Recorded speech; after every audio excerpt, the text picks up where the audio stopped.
यदि आप युवा हैं, किशोरावस्था में हैं या अधिक उम्र के भी हैं, कोई रोग नहीं है, हमेशा फिट रहना चाहते हैं, तो आज के वीडियो में मैं ऐसे 7 आसनों का अभ्यास कराने वाला हूं, जिनका नियमित अभ्यास करने से भविष्य में आपको मोटापा नहीं होगा, कमर दर्द की समस्या नहीं होगी, शरीर लचीला बनेगा, पाचन तंत्र की कोई दिक्कत नहीं होगी, ब्लड प्रेशर, शुगर, कोलेस्ट्रॉल आदि ऐसी कोई भी समस्याएं आपको नहीं होंगी। यदि आपके पास केवल 15 मिनट का भी समय है तो उस 15 मिनट के अंदर 5 मिनट व्यायाम और सूर्य नमस्कार करने के बाद ये 7 आसनों का अभ्यास एक एक मिनट आपने करना है। तो चलिए शुरू करते हैं आज का ये बहुत महत्वपूर्ण वीडियो आप सभी युवाओं के लिए, आप किशोरों के लिए और अपने को युवा समझने वाले आप सभी प्रौढ़ लोगों के लिए। व्यायाम और सूर्य नमस्कार के बाद इन 7 आसनों में पहला आसन आपने करना है उष्ट्रासन। देखिए, उसके लिए इस तरीके से आपने वज्रासन में बैठना है। घुटनों के बल खड़े हो गए, दोनों हाथों को आपने कमर में रखा और पीछे जितना झुक सकते हैं धीरे धीरे झुकें और आपके दोनों हथेलियां आपके पैर के पंजों को छूने लगती हैं। आप एड़ियों को पकड़ सकते हैं, पैर के तलुओं में आप अपनी दोनों हथेलियों को लगा सकते हैं। सिर पीछे झुक जाएगा। प्रयास करें कि घुटनों से लेकर के कमर तक का जो हिस्सा है वो एकदम सीधा रहेगा। ऊपर के हिस्से को इस तरीके से मोड़ के रखना है। कम से कम 1 मिनट रुकने का अभ्यास करें। यह है उष्ट्रासन और इस आसन में देख रहे हैं रीढ़ का बहुत अच्छे से व्यायाम हो रहा है। रीढ़ लचीला बन जाएगा आपका। पूरा पीछे झुके हैं, ये बैकवर्ड बेंडिंग का आसन था। धीरे से आप वापस आए वज्रासन में और कुछ समय तक गहरी सांसें ली। कुछ देर विश्राम के बाद अगला आसन है पश्चिमोत्तानासन।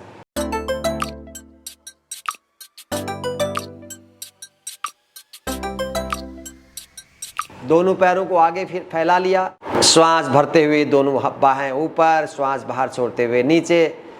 दोनों हाथों से दोनों पैर के पंजों को पकड़ लेंगे, पूरा शरीर आगे झुका देंगे।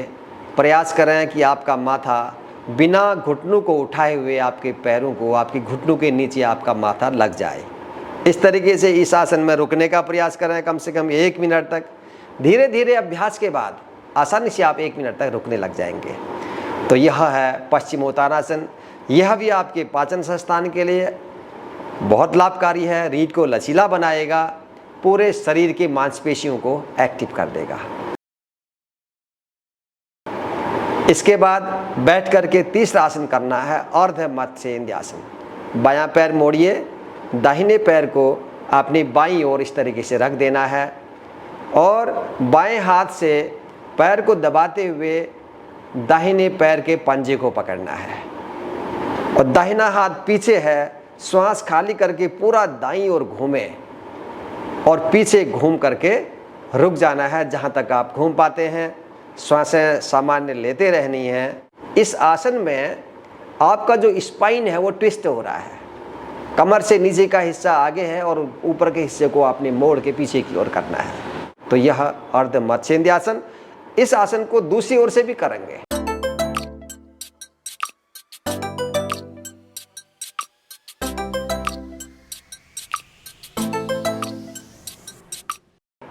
अब दाहिना पैर मोड़ लिया और बाएं पैर को दाहिनी ओर रखा। दाहिने हाथ से इस जंघा को दबाते हुए बाएं पैर के पंजे को पकड़ा, बायां हाथ पीछे, श्वास बाहर छोड़ करके पूरा पीछे की ओर घूमना है। देखिए, आसन से हमारे उदर के सारे अंग वो एक्टिव हो रहे हैं, उनकी कार्यक्षमता बढ़ जाएगी, रक्त का संचार बढ़ जाएगा और रीढ़ भी स्वस्थ बनेगा।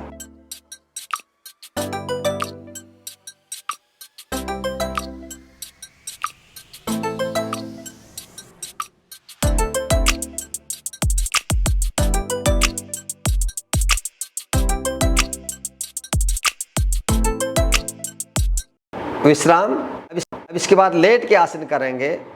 पहला आसन पेट के बल लेट गए, दोनों पैरों को मोड़ा और दोनों हाथों से दोनों पैरों के टखनों को कस के पकड़ लिया। श्वास अंदर भरते हुए आगे का हिस्सा भी उठा दिया और पीछे के हिस्से को भी उठा दिया। हाथों से पैरों को खींचना है। तो यह है धनुरासन। धनुष की जैसी आकृति बन जाती है। इस आसन में भी शरीर के सारे अंगों की मांसपेशियों की सक्रियता बढ़ जाती है। बहुत लाभकारी आसन है आपके रीढ़ के लिए, पाचन संस्थान के लिए, हाथ और पैरों की मांसपेशियों के लिए भी। कुछ देर आसन के बाद विश्राम करना है। मकरासन है, इस आसन में आप विश्राम करिए।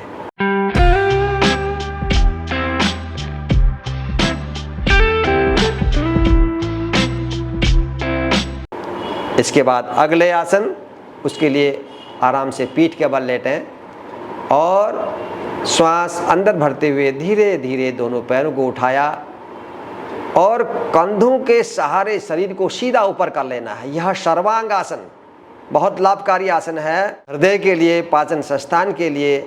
इसके बाद धीरे धीरे दोनों पैरों को झुकाते हुए पीछे, सिर के पीछे जमीन पर टिका लिया। यह है हलासन, हल्की जैसी आकृति। इससे भी शरीर बहुत लचीला बन जाता है, फुर्तीला बन जाता है। आप देख रहे हैं कमर से पूरा झुके हुए हैं, पाचन संस्थान भी और रीढ़ भी, दोनों की सक्रियता बढ़ जाती है। बहुत लाभकारी आसन है, विशेष रूप से युवाओं के लिए, किशोरों के लिए। हलासन का अभ्यास, इस आसन में भी रुकने का अभ्यास करें, श्वासें नॉर्मल चलने दें।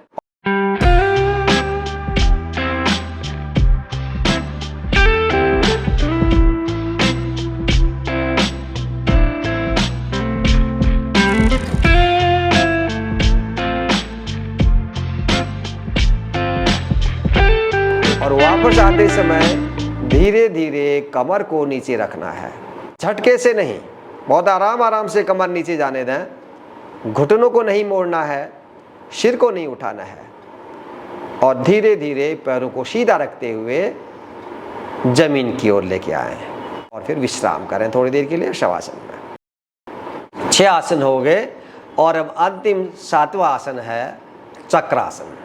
ये भी बहुत महत्वपूर्ण आसन है। दोनों पैरों को मोड़ लेंगे, हाथों को ऊपर कंधों के नीचे रखें, हथेलियां उंगलियां पीठ की ओर रहेंगी और श्वास अंदर भरते हुए हाथों में दबाव दीजिए और शरीर को उठा देना है ऊपर। सिर भी ऊपर उठ जाएगा, जितना ऊपर हो सकता है शरीर को ऊपर की ओर खींच के रखिए। यह है चक्रासन। अगर 1 मिनट इस आसन में आप रुक जाते हैं, एक एक अंग की मांसपेशी इसमें एक्टिव हो जाती है और जब आसन से वापस आएंगे पूरा शरीर एकदम हल्का सा हो जाएगा।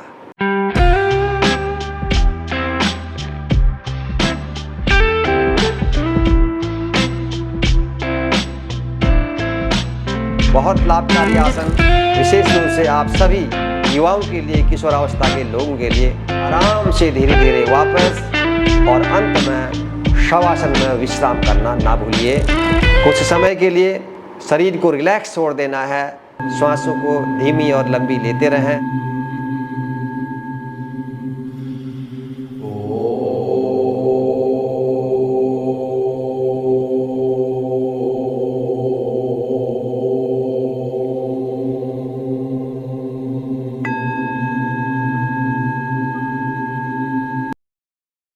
इन आसनों का अभ्यास यदि आप नियमित रूप से करेंगे, हाइट भी बढ़ेगी, आईसाइट भी बढ़ेगी, मोटापा भी नहीं होगा, शरीर फुर्तीला बनेगा, रीढ़ लचीला बनेगा, पाचन संबंधी कोई दिक्कत पैदा नहीं होगी, किसी भी प्रकार का रोग आपको नहीं हो पाएगा। इसलिए नियमित रूप से 15 मिनट का समय अपने जीवन में दीजिए और 5 मिनट का व्यायाम जो इससे पूर्व के वीडियो में मैंने बताया है, और ये 7 आसनों का अभ्यास नियमित कीजिए। शरीर भी स्वस्थ रहेगा, मन भी प्रसन्न रहेगा, आपका कंसंट्रेशन पावर भी बढ़ेगा।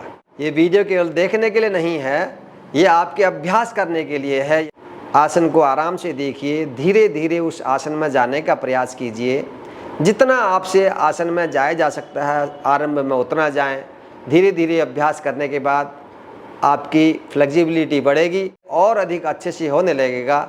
तब फिर आप पूर्ण स्थिति में जाएं और बाद में यदि आप आसन में 1 मिनट और 2-2 मिनट तक रुकने का अभ्यास कर लेते हैं तो इन आसनों का पूर्ण लाभ आप ले पाएंगे। बहुत बहुत धन्यवाद। करते रहिए योग अपने घर में, स्वस्थ रहिए, प्रसन्न रहिए। आप सबका मंगल हो। जय हिंद।